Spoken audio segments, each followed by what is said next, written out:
Hi there, this is Kevin Pruitt with another episode of Rising Tide Startups Podcast, and my guest today is Jena Proctor. Jena, thanks for joining us.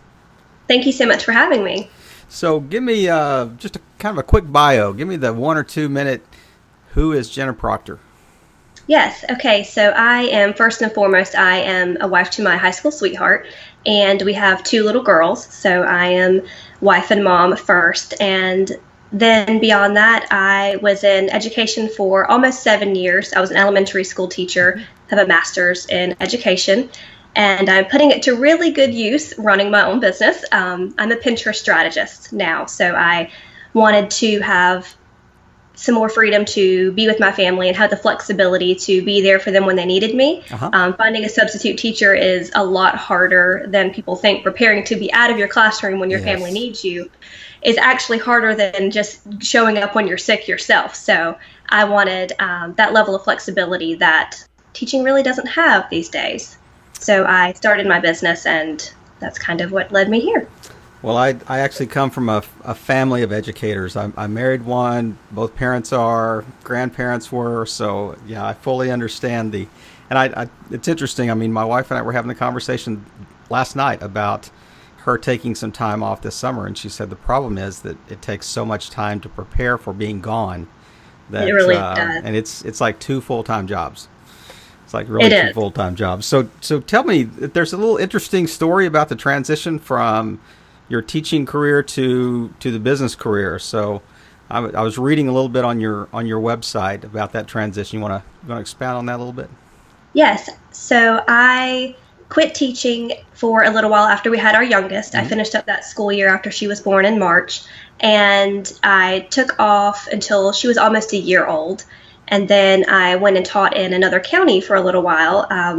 Things were already getting kind of to where I felt like I needed to be doing something else, but I wanted to be sure because it's super hard to leave teaching. Right. You're leaving children. Yep. So I wanted to be sure before I really closed that door that I was truly done. So I went on with another county near us, and it was great for the latter half of the school year. And then starting back that following August was a very clear sign that I did not need to be in education anymore. It was a very unfortunate situation where we were evacuating the classroom for 3rd graders' safety because of other students. So it was something I'd never encountered before in my previous 6 years, but it was definitely a sign that I had been praying for. It was very clear. And so actually was planning to get a job that I could have and go back to school, because with having my master's, our kind of plan had been for me to at some point go back and get further degrees to be able to teach at the collegiate level. Right.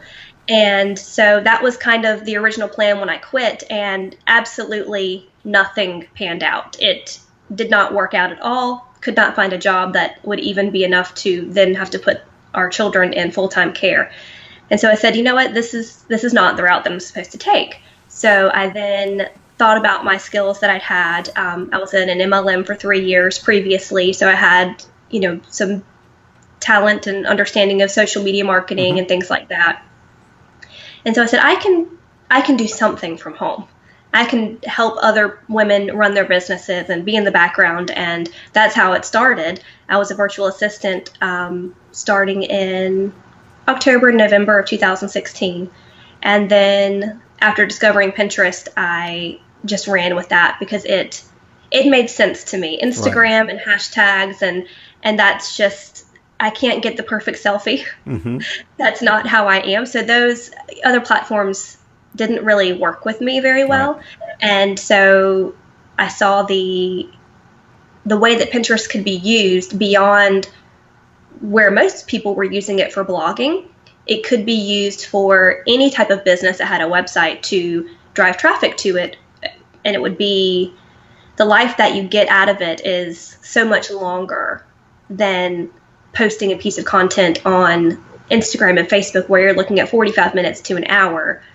And so, especially with thinking about myself as a busy mom, if I'm going to put my heart and soul into this content, I want it to last. Right. I don't want it to disappear in an hour and no one see it again. Yep. So I wanted to bring that to other women in their businesses. That way, this content that they were creating was serving their business for a longer period of time. And so in May, June of 2017, so last summer, I really finally went for it and started what I have today I launched my website, I started my private Facebook group, and really just started focusing in on building my own business instead of just being behind the scenes with other women. Right. So you transitioned to a Pinterest strategy, solely Pinterest. Yes. Okay. So tell me the company name, how that came about. What was the inspiration for the name? So the company name is Jena Liat, and that is my first and middle name.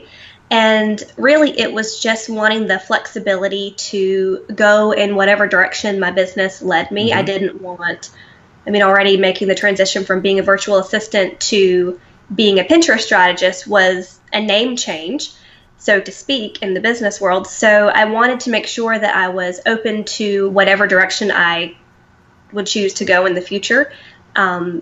If different things came up that I wanted to be able to offer, it didn't kind of pigeonhole me. Sure. And then having a unique middle name made it very easy to get a website and, all the other things that you have to make sure that the names are not already taken. It's a unique combination. So it made that part really easy.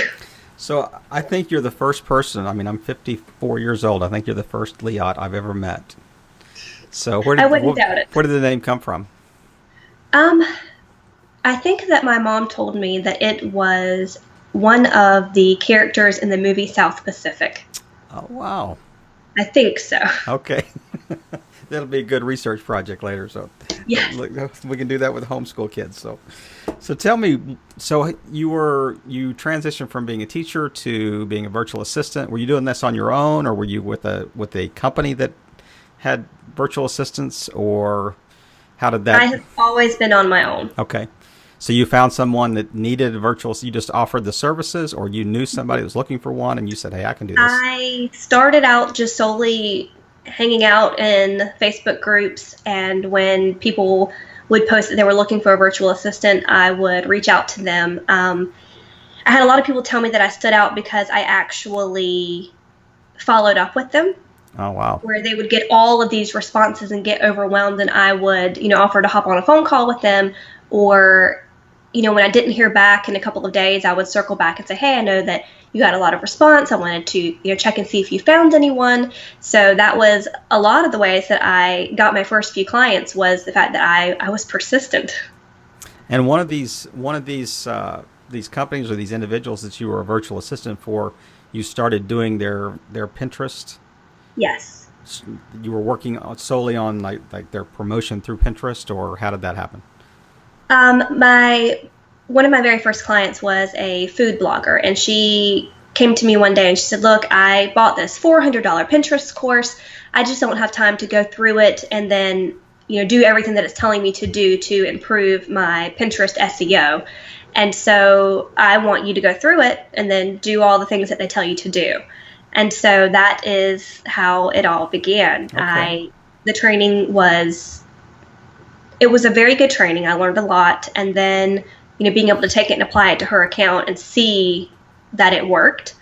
And then just really watching it grow and just seeing how important the optimization with focusing on keywords with Pinterest was, and just learning different ways to use it to promote her blog, and seeing the page views grow and things like that was what really opened my eyes to saying, bloggers already do this, but right. It can be so beneficial for anyone that has a website and is putting out content. So what was that aha? What was that pivot moment that said you can go from virtual assistants, I can do this on my own, I can do this for other people? What was that epiphany that you had that one day you're folding laundry and said, wow? It was a lot of what I enjoyed. Mm-hmm. I did not enjoy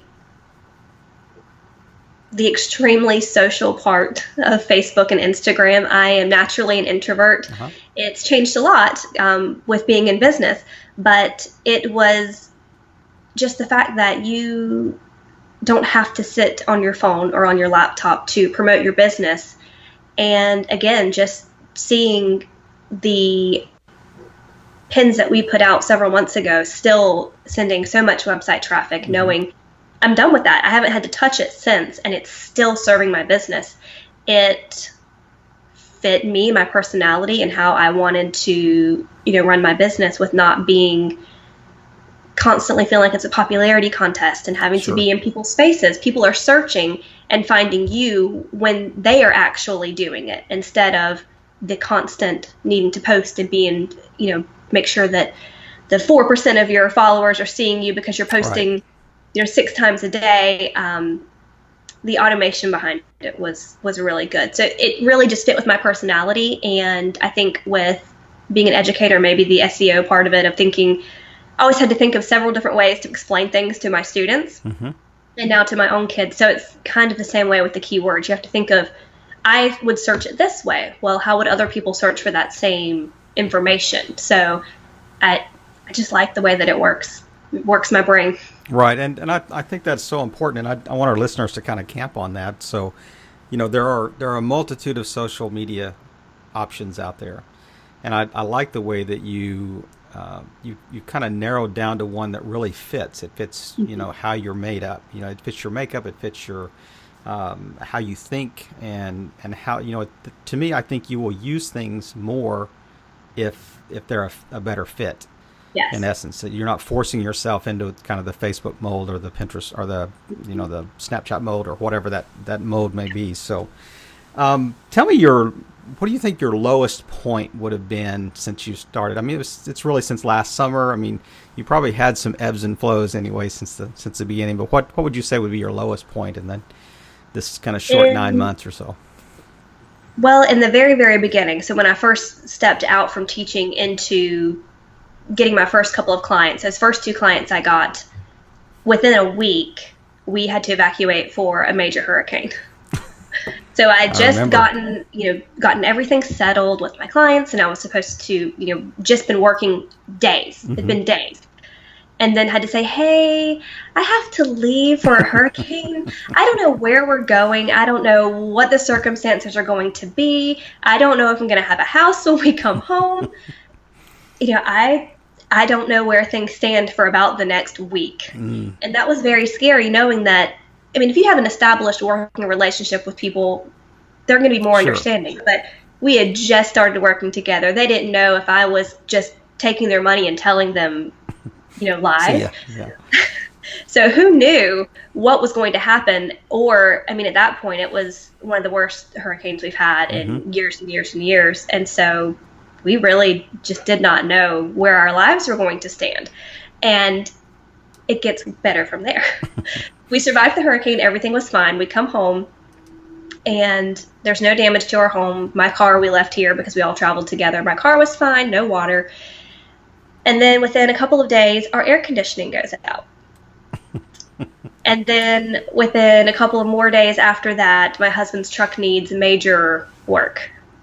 And so I've just quit. I've just decided to go out on my own, which it was unplanned. It wasn't, anything that we'd planned on having this transition. And it was completely just a leap of faith.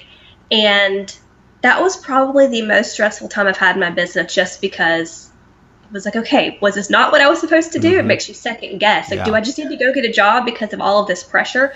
And so making it through that and not cracking and not folding to the pressures of, feeling like I just need to go get a job instead of sticking with what I really am supposed to be doing was very, very tough, but then very proud to have made it through that.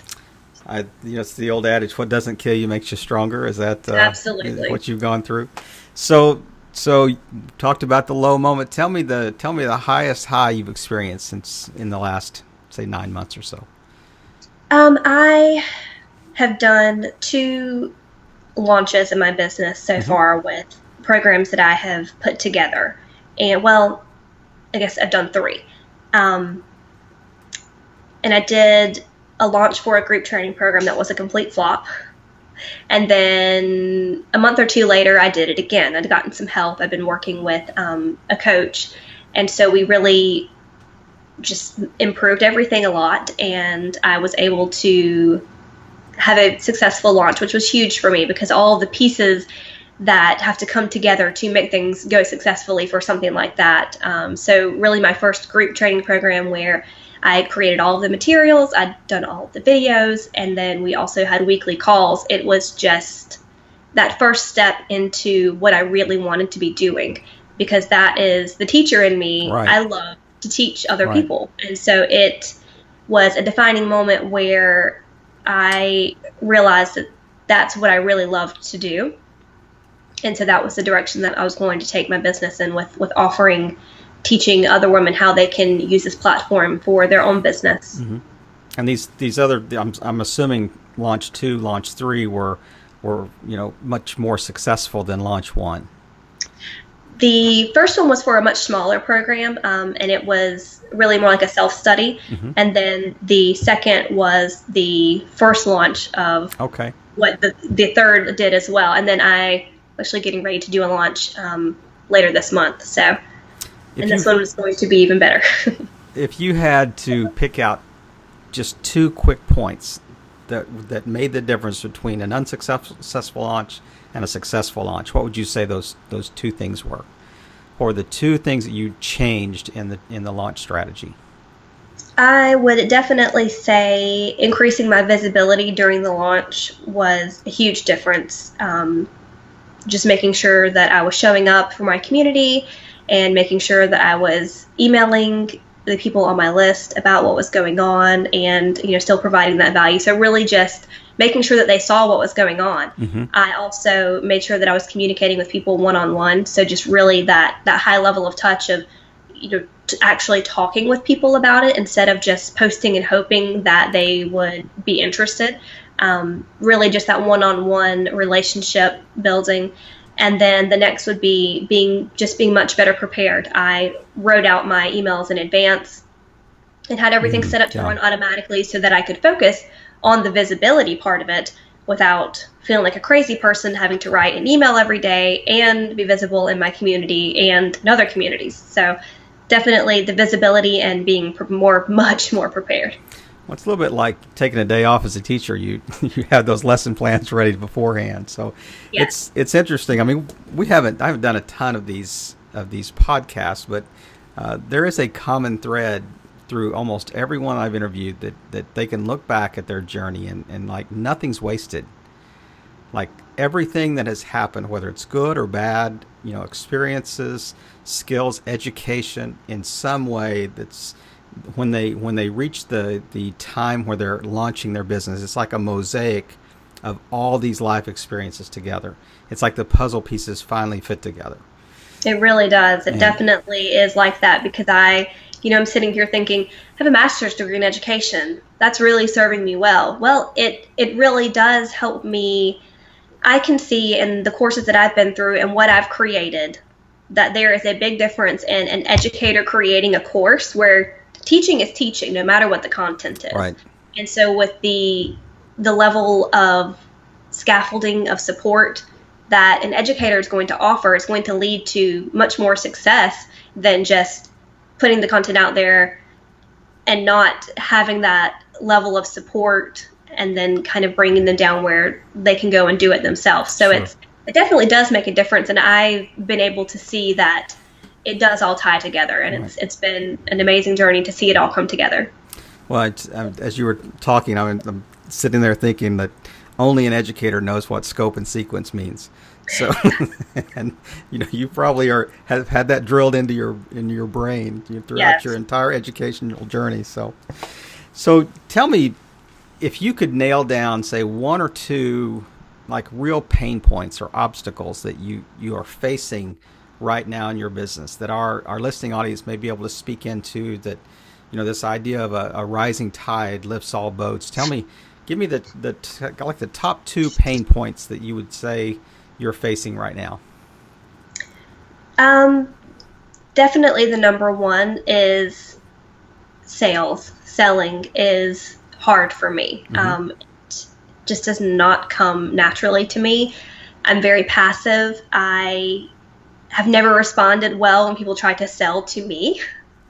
So, if people say, well, I have to think about it, I just say, okay, let me know if you have any questions. And that's, in sales, you can't do that. And so that's definitely my biggest pain point right now, is just learning that it's not being pushy.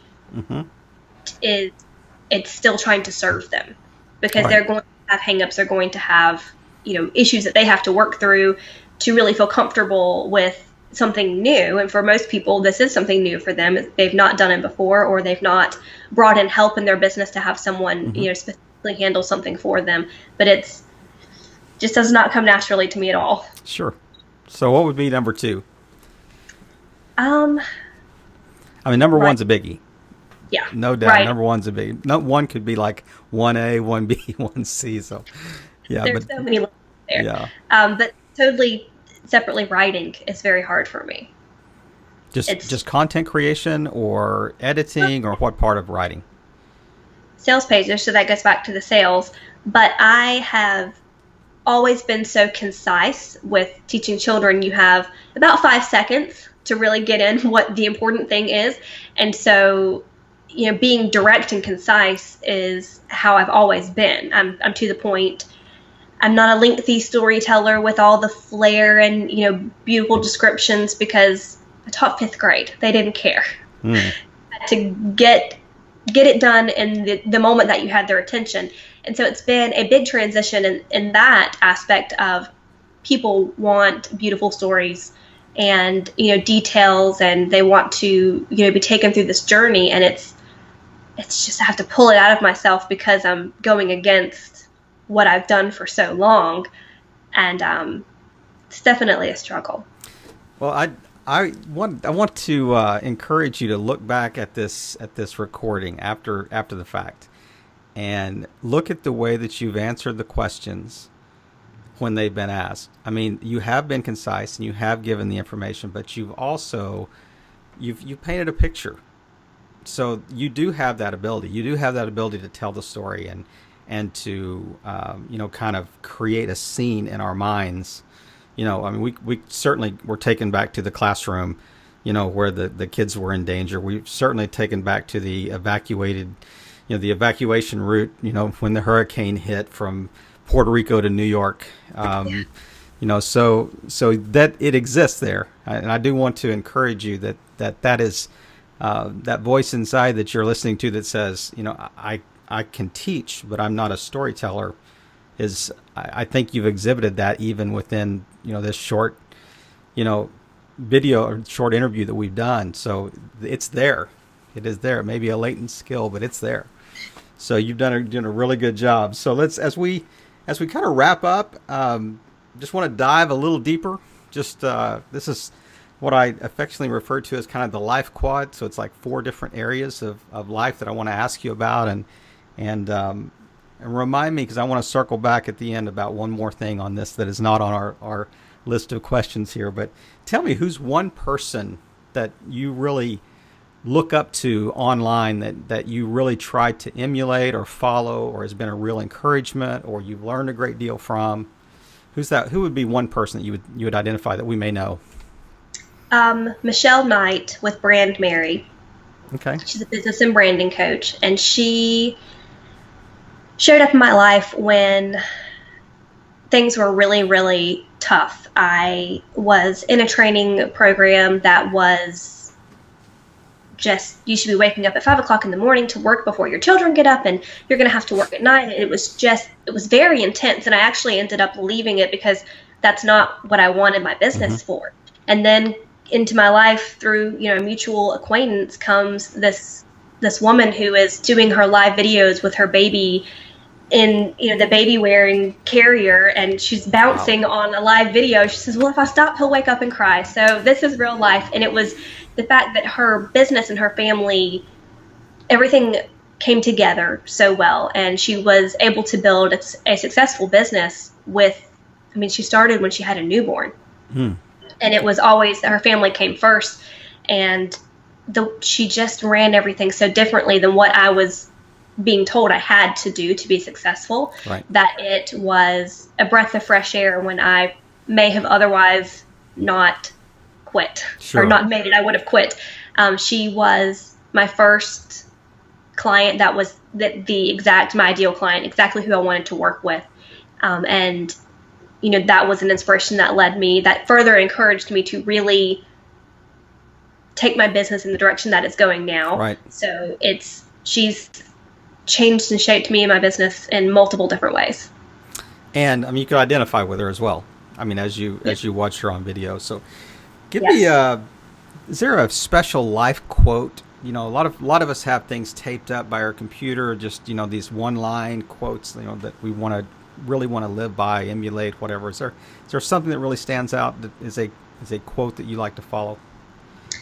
I have a lot. In fact, behind me is paper taped up where I am redecorating. My office is off from the kitchen, so it's actually like a breakfast nook. Uh-huh. So I'm trying to make it more office-like. But one of my favorites is, there is no elevator to success. You have to take the stairs. Wow, okay. You know where the origin of that?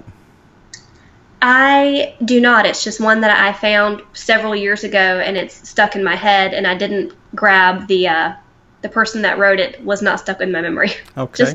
Just the quote. Well, this will be listed on the show notes. Give me a piece of advice that you would give yourself if you could go back 9 months and say, okay, this is my kind of pre-launch Jena self, that you think our listeners would really benefit from as well. So what's that one piece of advice that you would give yourself again? Go for it. Go for it. Stop waiting for everything to be perfect. It won't be. I spent so much time on the back end things of like making sure that my workbooks were perfect and beautiful, and you can spend so much time preparing that you lose your true window of opportunity to take that action. So taking action is crucial. And sometimes you just have to say, I've done it. Let's get it out there so that people can actually have it. There's, we said this on multiple, interviews, because this theme has come up again and again about the idea that, I probably waited too long to do what I wanted to do. And I've said it on other podcasts. I think there's a quote attributed to Reid Hoffman, who created LinkedIn. And he said, if you're not embarrassed with your first attempt, then you waited too long, that with your first product that you create or whatever. So, as I listen back even to the first podcast, I understand that I'm thinking, why did I say that? What was I thinking? So it's been really good to even to see growth in a very short period of time. And I know you could look back and see just how differently you do things now than you did, in say summer of 2017. So, what I wanted to circle back, I think I have been amiss a little bit on some previous episodes, because we've had people that the average listener out there would almost consider an expert in certain fields, and we would look at you as kind of our Pinterest expert. So is there two or three specific things about Pinterest that you would say, this is what you really, if you're going to use Pinterest, this is what you really need to keep in mind. This is the advantage to Pinterest. This is how to leverage Pinterest in the best way. This is how to benefit most from using Pinterest or whatever. Just a couple of three quick tidbits. So the biggest benefit, well, there are several.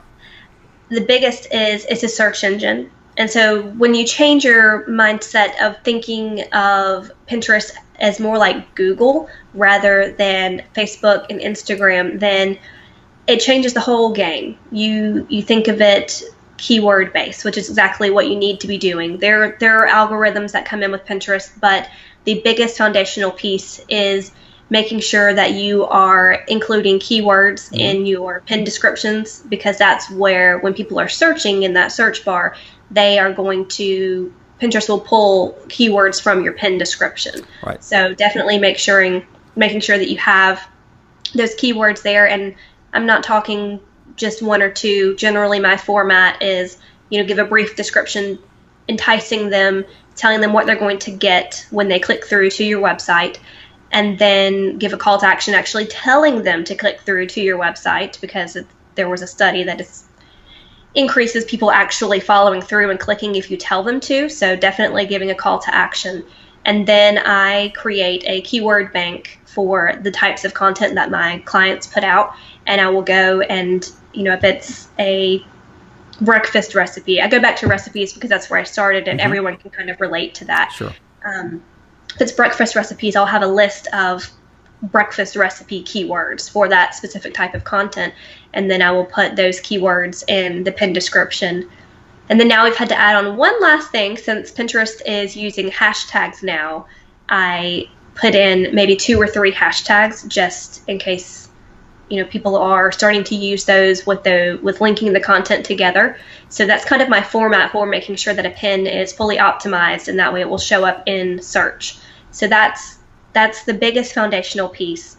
It's a huge benefit to your business for evergreen content, because when you're putting it out there, you may not get immediate results. It is a long-term game, but it's also a slow burn where once you get that fire started, it keeps going for years.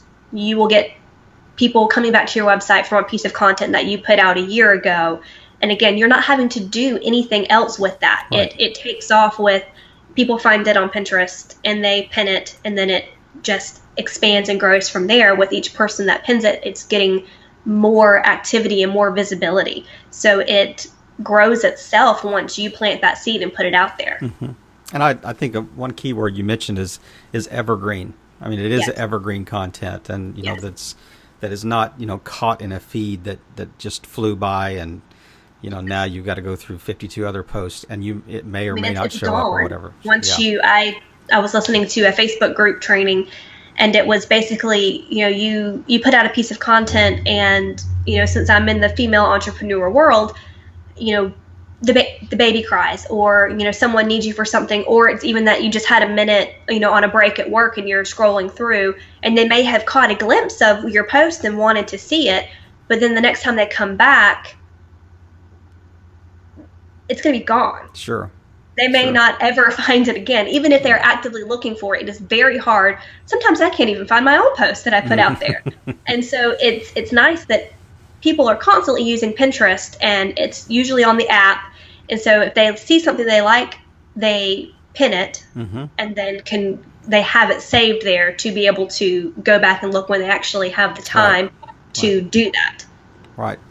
Well, thank you so much for wrapping that up, and that's kind of just an added bonus at the end. That wasn't on our list, and you did a great job of going through there really clearly, and here's 3 or 4 points to add on to that. So, Jena, is there anything else that I haven't asked you about that you want to just add to the end of our recording here, and then I'm going to circle back and ask how people can find you? Nope, I think that we covered a lot. I've enjoyed it. Thank you. Well, it's been great having you. And so if people were looking for Jena Proctor, how would they find you? I have a private Facebook group, so it's my private community, and that is Perfectly Pinterest with Jena Liat. And then my website is jenaliat.com. Okay. Now, do you want to talk about services that you offer through? Like Sure. What are the basic? I mean, are there like 2 levels of service, or what are just kind of the highlights of if somebody's looking for you to help them? What are the couple of things you offer? Yeah. So I have a self-study course that's Pinterest Foundations, which is you would get the workbook and videos, and that would teach you how to get your Pinterest account set up for success to increase your brand visibility and grow your website traffic as well for free. So it's not including any types of ads or anything. It's organic website traffic.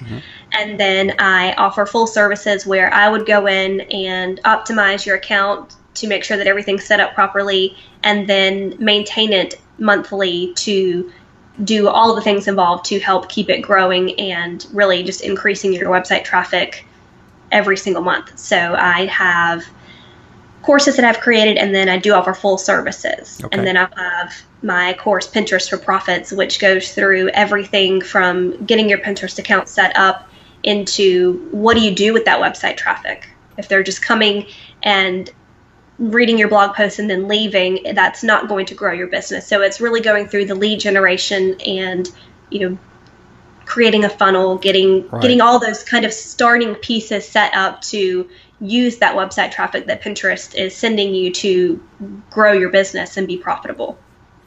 Well, Jena, thank you again for joining us today, and listeners, now you've got the opportunity. She's mentioned a couple of pain points and really interesting pain points on this interview, and they will be on the feedback form on our website. So I'd love for you to speak into this, and Jena would as well, and we'll provide her with that output within the next week or so.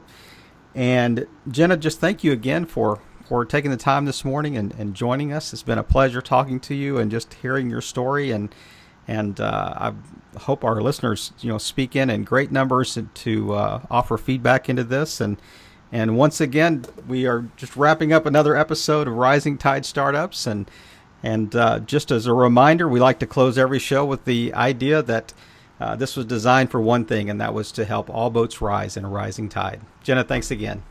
Thank you so much.